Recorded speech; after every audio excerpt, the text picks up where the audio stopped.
More of the Browns locker room is leaking information out about Shedeur Sanders. Guys, in areas of a football team you want to keep guarded with a safe space is the locker room. One place that is definitely in jeopardy of losing any security, anything being secret, is the Cleveland Browns locker room. Now, I am here to tell you, the locker room has been leaking information to Browns insiders for the last week. I mean, it's so much information to the point that every day something new was coming out of their locker room. The Browns locker room has officially turned into a full-blown soap opera. Only this one trades roses for helmets and hugs for fury. Veterans are lobbing verbal grenades at the coaching staff like it's dodgeball day gone wrong, and right at the eye of the storm? Shedeur Sanders. Just the mention of his name has veterans twitching and coaches sweating. Forget tidy game plans, this feels like pure survival mode. And once the real story leaks, fans will realize this isn't just tension, it's an outright mutiny in progress. Is the kid progressing? Is he improving? Is he being developed by the Cleveland Browns? Whereas history would tell us probably not. Right there, boom. He's not even being developed by the damn Cleveland Browns. They just got him there holding a roster spot because they don't want to see him shine anywhere else. They don't want to be the headlines of bad stories again, just like they are with Baker Mayfield. Because they know if they trade Shedeur Sanders, he going to go somewhere else and shine. Because for whatever reason whatsoever, y'all have an issue with Shedeur. If you're enjoying, please subscribe Shedeur Sanders to the channel, it helps more than you think. The locker room is supposed to be the NFL's Fort Knox, a sealed vault where secrets stay locked up tighter than grandma's pie recipe. It's the hidden world where players scream, vent, throw punches at lockers, and build bonds the public never witnesses. But in Cleveland, that sanctuary is springing leaks like a bargain bin inflatable pool. Every whisper, glare, and argument makes its way out. The Browns' so-called safe space has turned into a full-blown rumor mill, basically TMZ, only with shoulder pads and game checks. Now, from my understanding, Kevin Stefanski is extremely frustrated with all of the things that is coming out. There is a narrative being pushed to play Shedeur Sanders. Now, we all know Shedeur Sanders has what it takes to be an every down starter, every Sunday superstar, but unfortunately, the Cleveland Browns is not letting it play out the way it was supposed to be. How does a kid go from being the first round draft pick projected to slipping all the way to the 5th round, not only just slipping to the 5th round, now actually being in the NFL, not getting first team reps, not even playing a little bit, and now he's the 3rd string quarterback. Every day seems to bring a fresh exclusive out of Berea, like somebody's secretly live tweeting from the showers. Strategy? Secrecy? Loyalty? Forget it, this team feels one bad Yelp review away from a full-blown reality show called The Real Housewives of Cleveland. And the star of this drama isn't a veteran coach or some anonymous backup, it's Shedeur Sanders. The same Shedeur Sanders once hyped as a can't-miss, first-round savior is now languishing on the Browns' depth chart like an expired coupon nobody bothered to redeem. That contrast is what makes this saga juicier than anything Netflix could script. The Browns wanted Kenny Pickett to battle 40-year-old Joe Flacco. That's their answer at quarterback. And they drafted Dylan Gabriel in the 3rd round and then put through the Shedeur, the most popular player in the draft, they threw in the 5th round, and they say it's a value pick. When they say it's a value pick, the value is what? You're not giving him a chance to start. You're not. They won't even let him play the ones in practice. Why did they draft him? Why? Somehow, the Browns managed to take a quarterback built to electrify Sundays and stash him behind the velvet rope like an uninvited guest at his own party. The twist? Players aren't buying it, fans are furious, and insiders are spilling tea like a busted faucet. What should have been a franchise centerpiece has turned into the league's messiest subplot. Cleveland has transformed the age-old quarterback controversy into a full-on Olympic event, and right now, the Browns look determined to snag gold in dysfunction. You know I'm the biggest Shedeur fan in the world. There's nothing he can do Friday to win the job to start against the Bengals. Let's get that out of the way right now. What Shedeur can do is he can change the narrative. The narrative is the Browns don't see him as a franchise quarterback. They would have drafted him in the first round if they did. They drafted Dillon Gabriel over him. So what he has to do Friday night is to change their thinking. Poor Kevin Stefanski. The man looks like someone handed him the keys to a Ferrari, and instead of driving it, he's arguing about the color of the seatbelts. Reports say he's beyond frustrated that his locker room has become the NFL's version of Twitter Spaces, with everyone whispering, gossiping, and pushing the play shatter agenda harder than a late-night infomercial. Imagine being a head coach and realizing your biggest opponent isn't Lamar Jackson or Joe Burrow. It's your own locker room turning into a fan club for the guy you refuse to let touch the football. The drama makes you wonder how Shedeur even landed in this mess. Let's rewind. A fall so dramatic, it made Wall Street crashes look like mild hiccups. But okay, slipping in the draft happens. The problem is what came next. Not only did Cleveland scoop him up, they decided to stash him like a family heirloom no one's allowed to touch. No first-team reps, no meaningful snaps. He isn't QB1, he isn't even QB2, he's QB3, the football equivalent of the kid picked last in gym class.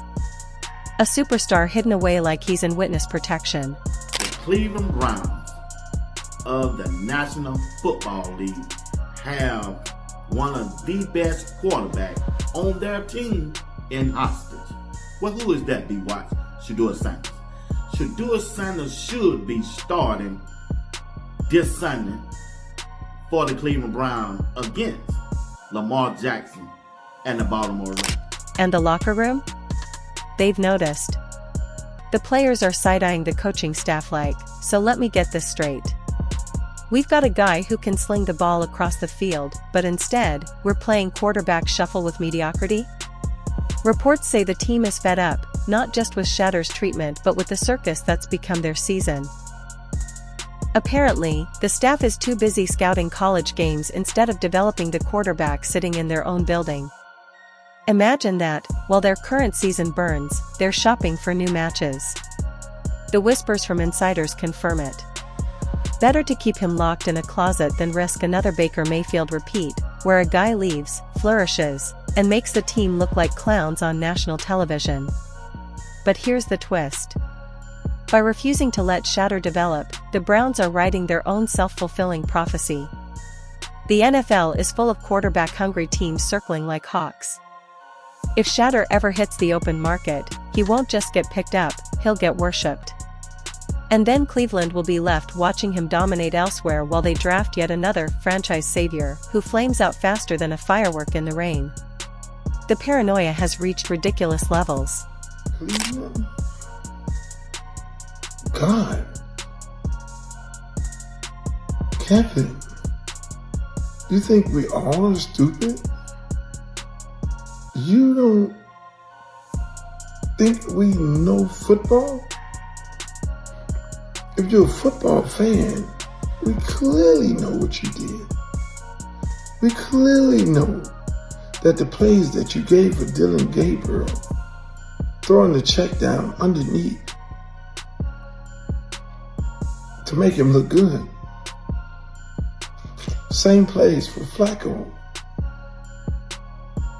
Then you throw Shedeur in the game with a tight end? This team is treating Shedeur like a top-secret government file. Hidden, restricted, and surrounded by security clearances. Except instead of protecting national security, they're just protecting their own fragile egos.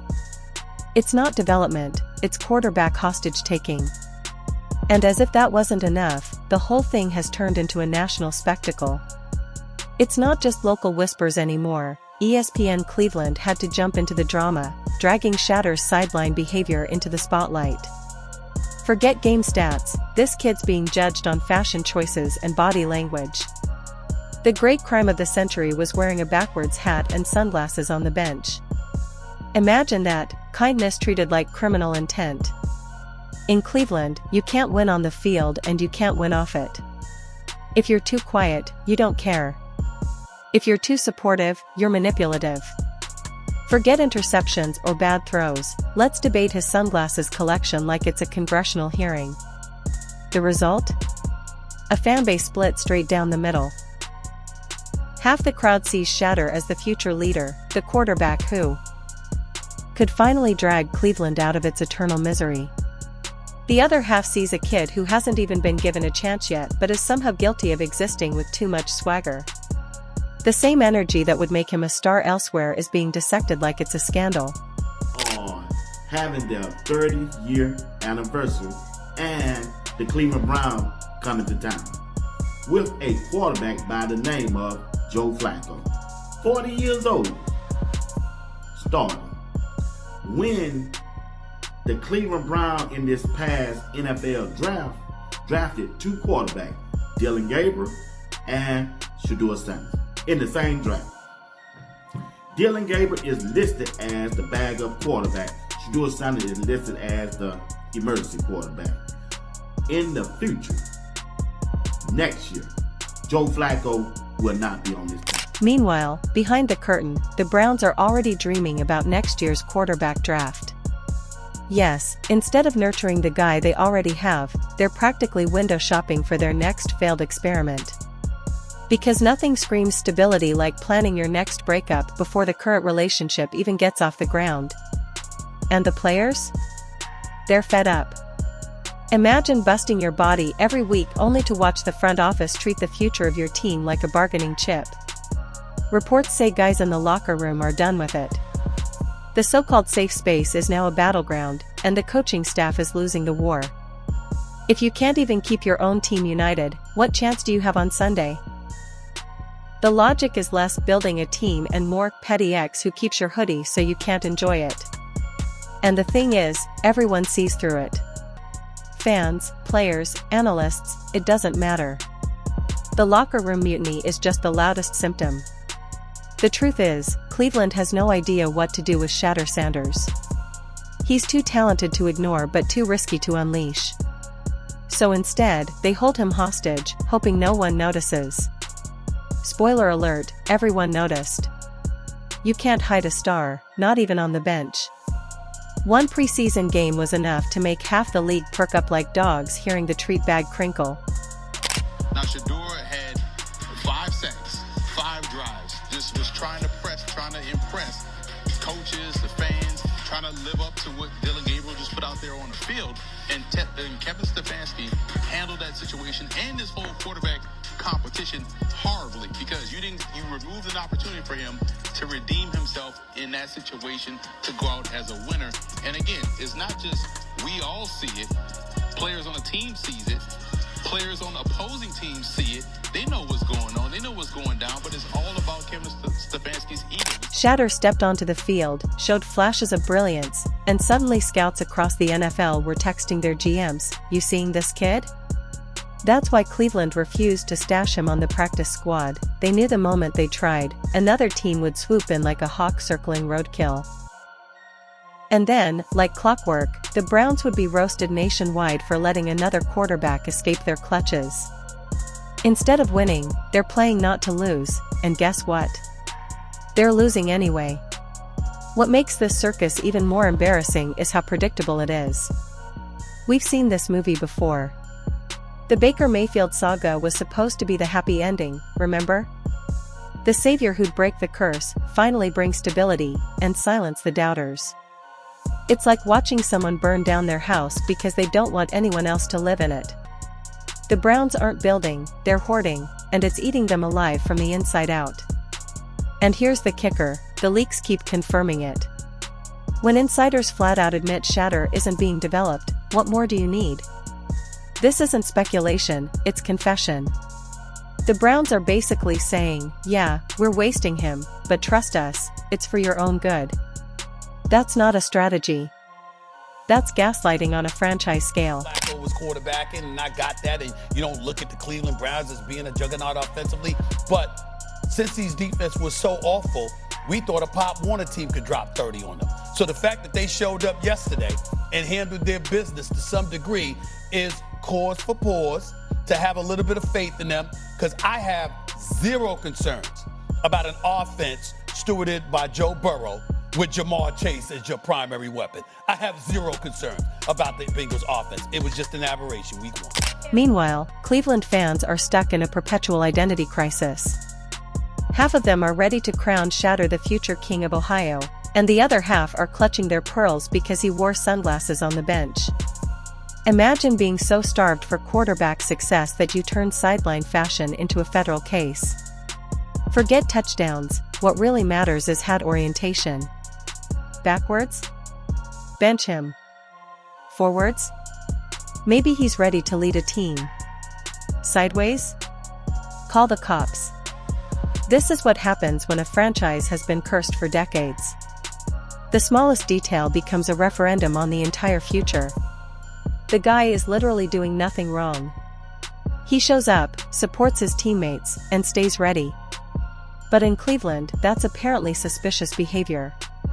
He's damned if he does, damned if he doesn't. If he sulks, he's immature. If he smiles, he's fake. If he comforts a teammate, he's clout chasing. If he stays quiet, he's detached. Basically, the only way for him to win in Cleveland is not to exist at all. But don't worry, the Browns have a plan. And by plan, I mean their annual tradition of convincing themselves the next draft class holds the golden ticket. Him to be the security blanket, which is what you brought him there for to begin with. You didn't bring him there to lead the Browns. You brought him to be a security blanket in the event that you couldn't find somebody else who could do it. That's why people in Cleveland were looking at it last year. Why the hell isn't he here last year? What the hell you let him get out the door for before you ultimately brought him back after the season he had a couple of years ago? But I do think it's important to bring this one nugget up. I'm looking at the average time to throw for a quarterback last year in the National Football League. Dan, correct me if I'm wrong, but I think it was like at 2.42 to 3.14 seconds, if I remember correctly, based on what I read. Forget Shedeur. Why bother developing him when you can roll the dice again next April and grab another quarterback to ruin? This cycle is as predictable as pumpkin spice in the fall. Year after year, Cleveland swears this time will be different, only to repeat the same tired mistakes. And the locker room? They're tired of it. Imagine being a player giving everything on the field, only to watch the team's future deliberately chained to the bench. Imagine knowing your season could look different if the coaching staff swallowed their pride and gave Shedeur a shot. That's why the leaks keep coming. That's why frustration is boiling over. People are ready to abandon Cleveland videos, jerseys, even their sanity, all because the team refuses to let a young quarterback play. That's not fandom, that's emotional blackmail. And the Browns walked right into it. The sad truth is Cleveland's greatest rival isn't in their division. It's not the Steelers, it's not the Ravens, it's not even the Bengals. So there was a Browns preseason game against the LA Rams today. And Shedeur Sanders, he didn't play well, but he was also playing with the 3s and 4s. But young quarterback, you got to experience certain things. It comes with the learning process. Cool, I get it. But Stefanski, the Browns coach, did not put him back in for the 2-minute drill, which they could have went to win the game. Instead, he put out a quarterback that probably won't be on the roster come Tuesday. They just picked him up because quarterbacks got injured, and they don't really want him in hunting. Their biggest rival is their own front office, making decisions so baffling that even rival fans feel secondhand embarrassment. You can't sabotage a season this efficiently without effort. At this point, incompetence might as well be part of the Browns brand. And the funniest part? All this chaos is happening over a third-string quarterback. Think about that. The Browns could lose their locker room, divide their fan base, and spark national debates, all because of a guy they refuse to even let touch the field. If that doesn't scream, "We don't know what we're doing," nothing does. The paranoia, the insecurity, the refusal to let go of past mistakes, it's all wrapped up in how they're handling him. And if history is any guide, this story won't end quietly. At some point, either Shedeur forces his way out, or the Browns finally cave and give him the shot he deserves. Until then, the leaks will keep flowing, the locker room will keep fuming, and the fans will keep losing their minds over hats and sunglasses. I'll be honest about Shedeur. I think the plan is to destroy his stock. Not drafting him would have been too direct. Draft him to a crowded QB squad. Don't give him any reps, make up a reason to not start him, keep him on the bench, or cut him. The last thing teams want is for him to shine and make them look stupid for passing on him. The Browns owner clearly separated himself so that he wouldn't be on the wrong side of the black ball. Whoever this is said this perfectly. So don't be surprised when they try to play it out this way. The great thing about this is that the fans, the public, were not slow. The Browns might think they're in control of the narrative, but the truth is, they've already lost it. Cleveland's handling of Shedeur Sanders isn't just bad, it's performance art in dysfunction. Every move feels like a skit from a comedy show where the punchline is always pain for the fans. You'd think a franchise haunted by decades of failure would jump at the chance to develop a young star. Instead, they've turned Shedeur into a living monument to their paranoia, a symbol of what happens when fear of embarrassment outweighs common sense. The locker room has made its feelings clear, the insiders can't stop talking, and the fanbase is split between hope and hysteria.